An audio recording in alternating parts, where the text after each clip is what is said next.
신약성경 요한복음 21장 19절부터 29절까지입니다. 요한복음 20장 19절로 29절까지 한 절씩 교독하고 29절은 같이 읽겠습니다. 이날 곧 안식 후 첫날 저녁 때에 제자들이 유대인들을 두려워하여 모인 곳의 문들을 닫았더니 예수께서 오사 가운데 서서 이르시되 너희에게 평강이 있을지어다.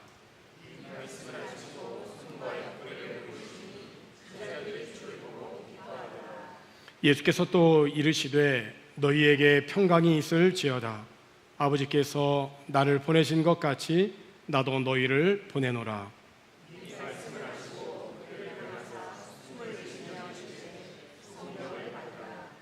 너희가 누구의 죄든지 사하면 사하여질 것이요 누구의 죄든지 그대로 두면 그대로 있으리라 하시니라.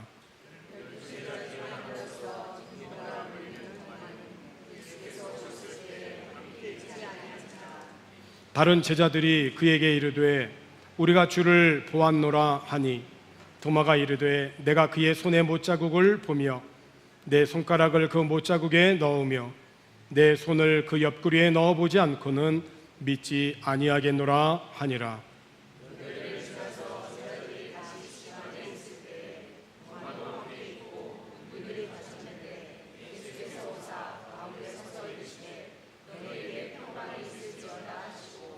도마에게 이르시되 내 손가락을 이리 내밀어 내 손을 보고 내 손을 내밀어 내 옆구리에 넣어보라. 그리하여 믿음 없는 자가 되지 말고 믿는 자가 되라.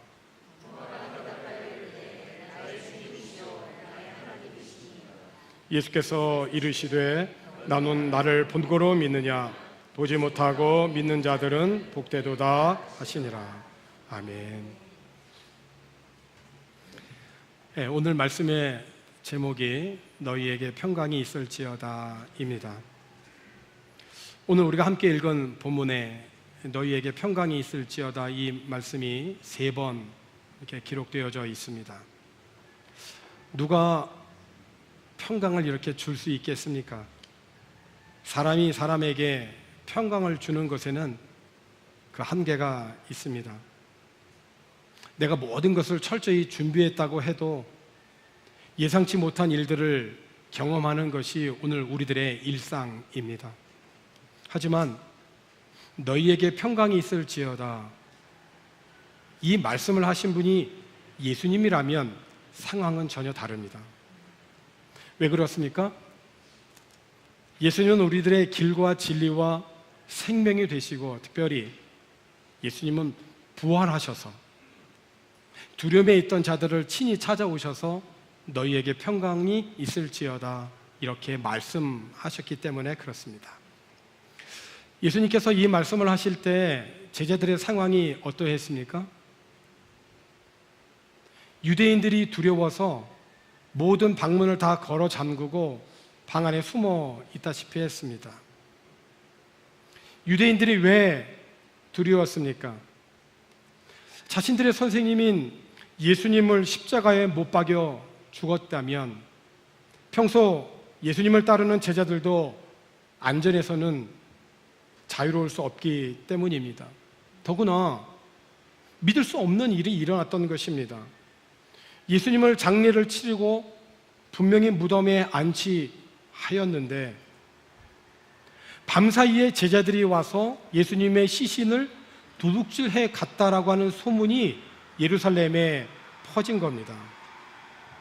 물론 이 소문은 예수님의 무덤을 지키던 경비병이 예수님이 부활하신 그 새벽에 일어난 모든 일들을 대제사장들에게 보고하였을 때에 대제사장들은 장로들과 함께 의논하면서 군인들에게 많은 돈을 주고 이렇게 사주하였죠.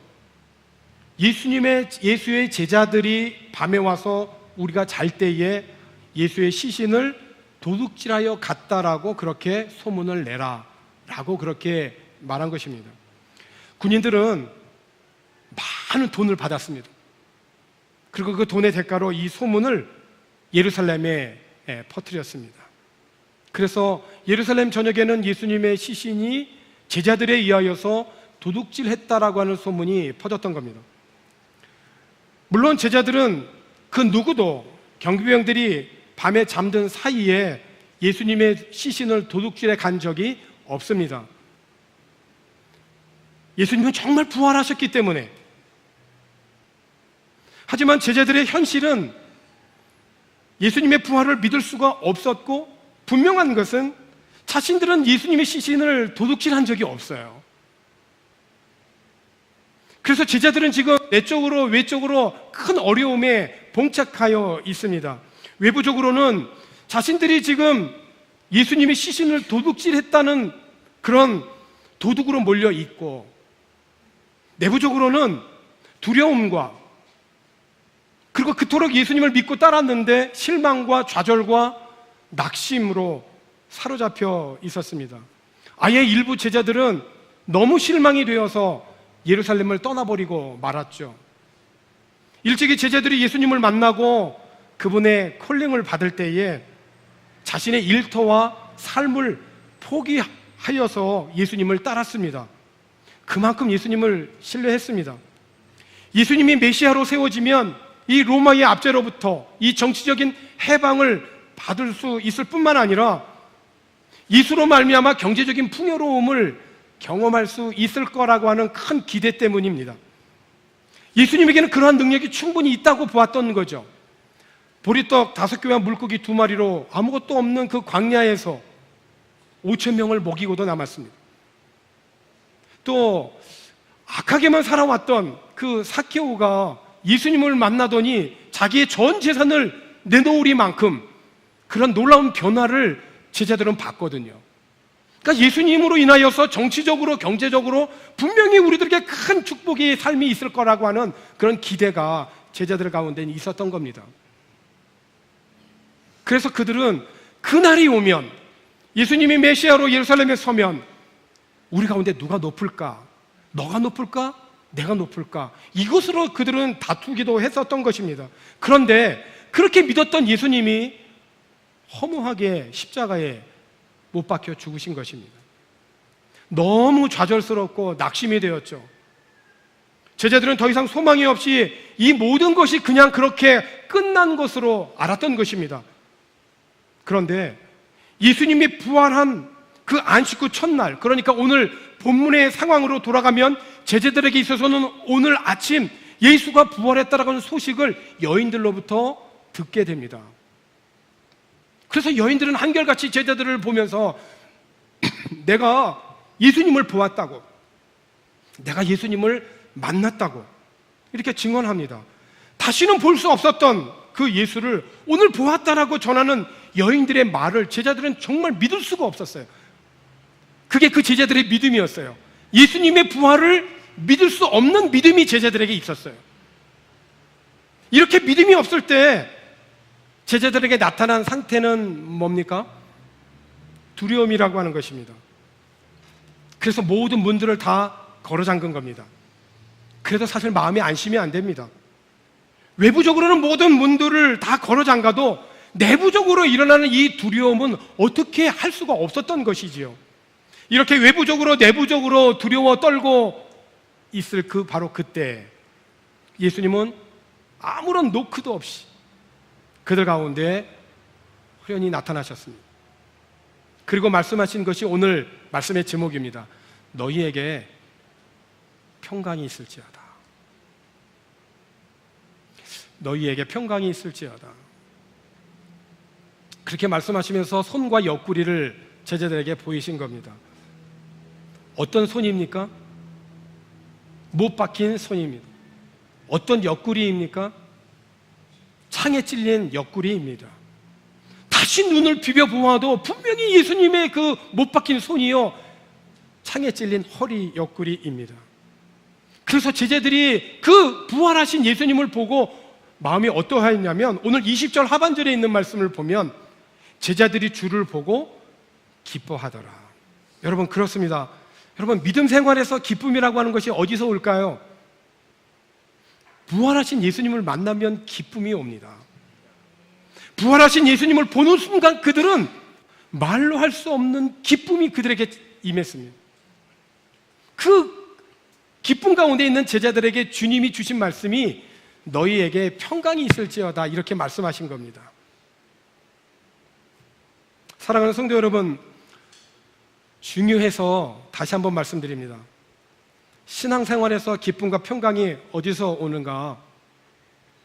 부활하신 예수 그리스도로부터 온다는 것입니다. 어떨 때 옵니까? 부활하신 예수를 믿을 때, 그 믿음 안에서 주님이 우리에게 주시는 은혜가 평강이라고 하는 것입니다.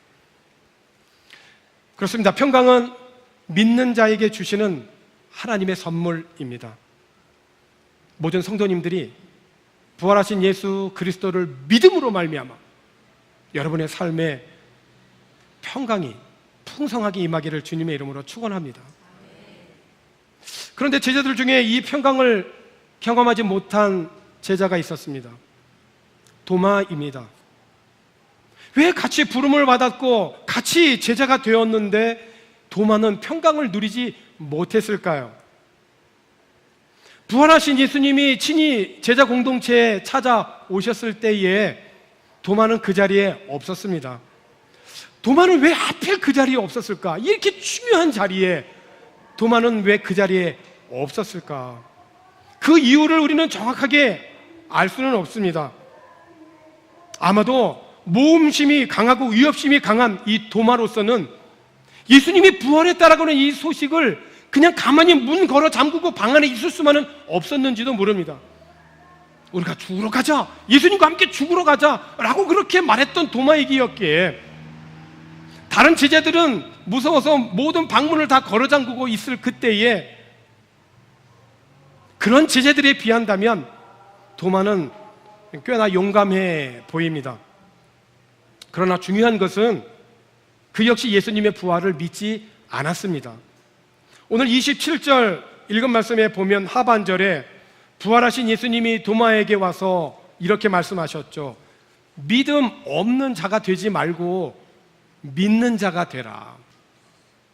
믿음 없는 자가 되지 말고 믿는 자가 되라. 오늘 주님이 우리들에게 요구하시는 것이 뭘까요? 믿음인 것입니다. 왜? 그 믿음을 통하여서 평강이 주어지기 때문에, 그 평강이 모든 일들을 극복하고도 남는 하나님의 은혜이니까. 사랑하는 성도 여러분, 우리들은 어떤 상황으로 인하여서 믿음의 공동체를 떠나게 되는 아픔을 겪을 때가 있습니다. 그런데 여러분, 부활하신 주님의 이름으로 권합니다. 내가 지켜내야 하고 감당해야 할 믿음과 이 사명의 자리를 떠나지 말기를 권합니다. 신앙생활은 혼자 하는 것이 아닙니다. 신앙생활에는 주님이 주시는 평강 안에서 성도들과 함께 누리는 교제가 있는 것입니다. 한 것을 오래 지킴으로 인하여서 큰 나무가 되어 지친 새들이 그 가지에 깃들고, 그 오래된 큰 나무의 그늘로 인하여서 지친 사람들이 와서 쉼을 제공할 수 있는 그런 선한 영향력 있는 그런 교회와 우리 성도들이 되기를 주님의 이름으로 축복합니다. 고린도전서 15장 58절에 있는 말씀을 보면, 그러므로 내 사랑하는 형제들아, 견실하며 흔들리지 말고 항상 주의 일에 더욱 힘쓰는 자들이 되라. 이는 너희 수고가 주 안에서 헛되지 않은 줄을 알미라. 믿음 없는 자에게 주의 평강이 임할 수 없습니다. 우리 하나님은 그런 믿음 없는 상태로 지내는 것을 원치 않으십니다. 그래서 주님이 제자들에게 찾아오신 것입니다. 우리 주님이 늘 그러셨어요. 늘 먼저 찾아오셨습니다. 삭개오가 주님을 그렇게 만나고 싶어 했지만 사실은 예수님이 여리고로 들어가신 것이 먼저 아닙니까? 왜? 삭개오를 만나고 싶으니까. 우리가 어떤 이유로 이곳 바교에 왔는지 다 모릅니다. 그러나 먼저 주님이 이곳에 있어서 우리를 기다리고 계신 거 여러분 아십니까? 은혜 주시기 위해서, 우리를 만나기 위해서. 그러니 이제 여러분, 그 은혜를 안다면 이제는 주님을 먼저 기쁘게 해드리는 부활의 생명으로 우리가 살아가야 되지 않겠습니까? 사도행전 7장에 보면 스데반이 이스라엘에 있는 그 유다의 백성들에게 이스라엘의 역사를 쭉 설명하면서 그 역사의 중심, 그 역사가 누구를 향하여 가고 있는지에 대하여서 말씀합니다. 담대히 선포해요. 그리고 예수 그리스도를 선언합니다. 그 예수 그리스도에 대한 말씀을 선포하면서 너희들이 이 예수를 십자가에 못 박아 죽였다라고 그렇게 말씀을 전합니다. 그 말씀을 들은 유대인들이 반응은 무엇이었냐면 마음에 찔렸습니다. 요즘 말로 말하면 은혜를 받은 것입니다. 은혜를 받았어요. 이게 매우 중요한 순간입니다. 이 은혜를 받은 다음에 어떻게 해야 되겠습니까? 아쉽게도 이들은 마음이 찔린 이후에 이를 갈았습니다. 분한 마음이 그들에게 있었던 겁니다. 스데반은 그런 유대인들의 반응을 보면서도 낙심하지 아니하고 성령 충만하여 이렇게 선포합니다. 사도행전 7장 55절에 있는 말씀을 보면 스데반이 성령 충만하여 하늘을 우러러 주목하여, 스데반이 하늘을 우러러보면서 무엇을 봤을까요? 하나님의 영광과 및 예수께서 하나님 우편에 서신 것을 보았다 그랬습니다. 56절에 말하되 보라 하늘이 열리고 인자가 하나님 우편에 서신 것을 보노라. 성령 충만하여서 담대히 하나님의 복음을 전할 때 우리 주님께서 어떻게 하셨는가? 여러분, 마가복음 16장 19절에 보면은 예수님께서 말씀을 마치신 후에 하늘로 올려지사 하나님 우편에 앉으셨느니라 이렇게 기록하고 있습니다. 그런데 사도행전 7장에 보면 스데반이 담대히 복음을 전할 때 그가 하늘을 보았을 때 우리 주님이 어떻게 계셨냐면 55절 다시 한번 보십시다. 스데반이 성령 충만하여 하늘을 우러러 주목하여 하나님의 영광과 및 예수께서 하나님 우편에 서신 것을 보고 그랬습니다. 그러니까 예수님은 스데반의 그 순교의 현장에서 자리에 앉아서 그 장면을 그냥 보실 수가 없으셔서 자리에 벌떡 일어나신 겁니다. 그리고 스데반을 격려하신 거죠. 사랑하는 성도 여러분, 우리가 우리의 일상적인 모든 삶 속에서 항상 부활의 생명을 가지고 믿음으로 살아갈 때 우리에게 닥쳐지는 온갖 모든 고난과 시험과 유혹을 예수 그리스도의 그 부활의 능력으로 모든 것들을 이겨낼 때 우리 주님은 앉아 계시지 않냐고 서서 우리를 응원하고 계신다라고 하는 것이에요. 오늘 주님의 말씀을 기억하십시다. 너희에게 평강이 있을지어다. 오늘 여러분 가운데 혹시 세상에 그 누구도 잘 알 수 없는 여러 가지 많은 문제들로 인하여서 두려움과 낙심과 걱정이 있는 분이 있는지 모르겠습니다. 오늘 주님이 오늘 예배를 통하여 오늘 우리에게 이렇게 말씀하시는 겁니다. 너희에게 평강이 있을지어다. 이 평강을 누가 받을 수 있습니까? 그 부활하신 예수 그리스도를 믿는 자에게 하나님이 주신다는 것입니다. 오늘 이 믿음의 역사가 오늘 우리 예배 공동체 가운데 풍성하기를 권합니다. 부활하신 예수님이 도마에게 오셔서 다시 한번 말씀하시지 않습니까? 믿음 없는 자가 되지 말고 믿는 자가 되라고. 그때에 그 도마가 고백하죠. 나의 주님이시요 나의 하나님이십니다. 우리 주님이 그 고백을 들으시고 다시 말씀하시죠. 29절 말씀에서 예수께서 이르시되 너는 나를 본고로 믿느냐? 보지 못하고 믿는 자들은 복되도다. 그 저와 여러분들은 복된 자들인 것입니다. 제자들처럼 부활하신 예수를 직접 보아서 믿는 자들이 아닌 그저 예수님의 말씀이 우리 가운데 선포되었을 때 그 말씀을 듣고 믿는 자들입니다. 이제 말씀을 마치고자 합니다. 부활하신 예수님을 만나고 평생 예수의 부활을 전하였던 사도 바울이 신약성경 27권 가운데 거의 절반을 기록했습니다. 그 바울의 서신 가운데에 공통적으로 나타나는 것이 있어요.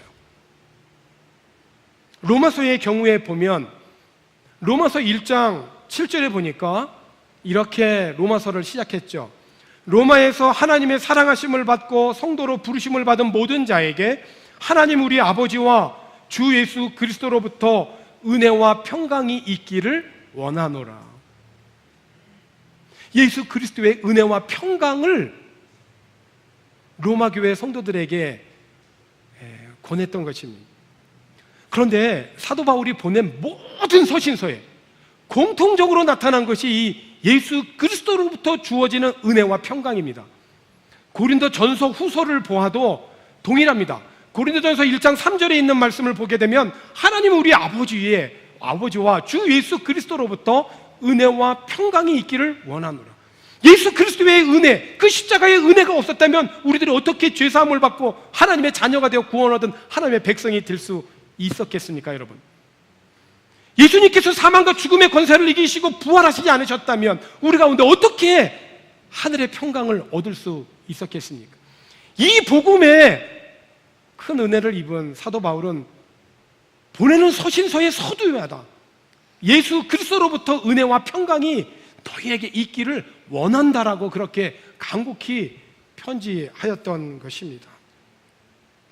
사랑하는 성도 여러분, 참된 평강, 부활하신 예수 그리스도로부터 오는 것입니다. 그 부활의 예수를 내가 믿을 때 그 주님의 평강이 나의 평강이 되어지는 것입니다. 이사야 26장 3절에 있는 말씀에서 이렇게 말씀합니다. 주께서 심지가 견고한 자를 평강하고 평강하도록 지키시겠다. 믿음 있는 자, 예수 그리스도를 믿는, 하나님을 믿는 그 믿음의 한결같은 꿋꿋한 마음으로 변함없이 한결같이 그렇게 주님을 믿는 자에게 주님은 평강에서 평강으로 지켜주시겠다. 이는 그가 주를 신뢰함이니이다. 여러분, 믿음으로 승리할 수 있기를 축복합니다. 누구를 믿어야 할지 마음의 그 숲이 나무처럼 흔들리는 요즘 오늘 우리들의 삶 속에서 내가 바라고 의지할 분은 부활하신 예수 그리스도, 오직 그분 한 분뿐임을 다시 한번 깨닫고 우리 모두가 예수님의 부활로 말미암아 주님이 주시는 참된 평강의 삶을 살아가는 그런 저와 여러분 되시기를 주님의 이름으로 축원합니다. 기도하겠습니다.